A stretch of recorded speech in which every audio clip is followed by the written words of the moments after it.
Лава Беар ставаше на една година и Дени трябваше да организира най-якото парти.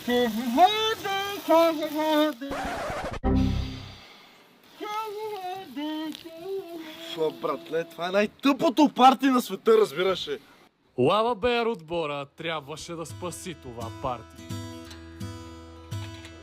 Ей, хора, нося тортата, ей!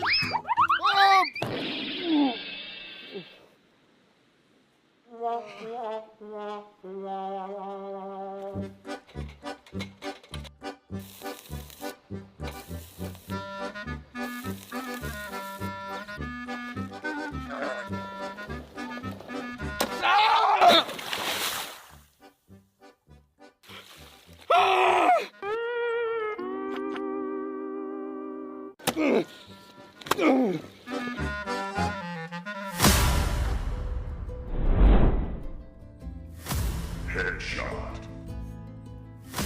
Double kill. Godlike. Трагично. Добре, че съм аз пак да ви спасявам купона. И така, може би всичко тръгна наопаки, но с новия Лава Беар вкус, всяко парти става легендарно. Една година Лава Беар!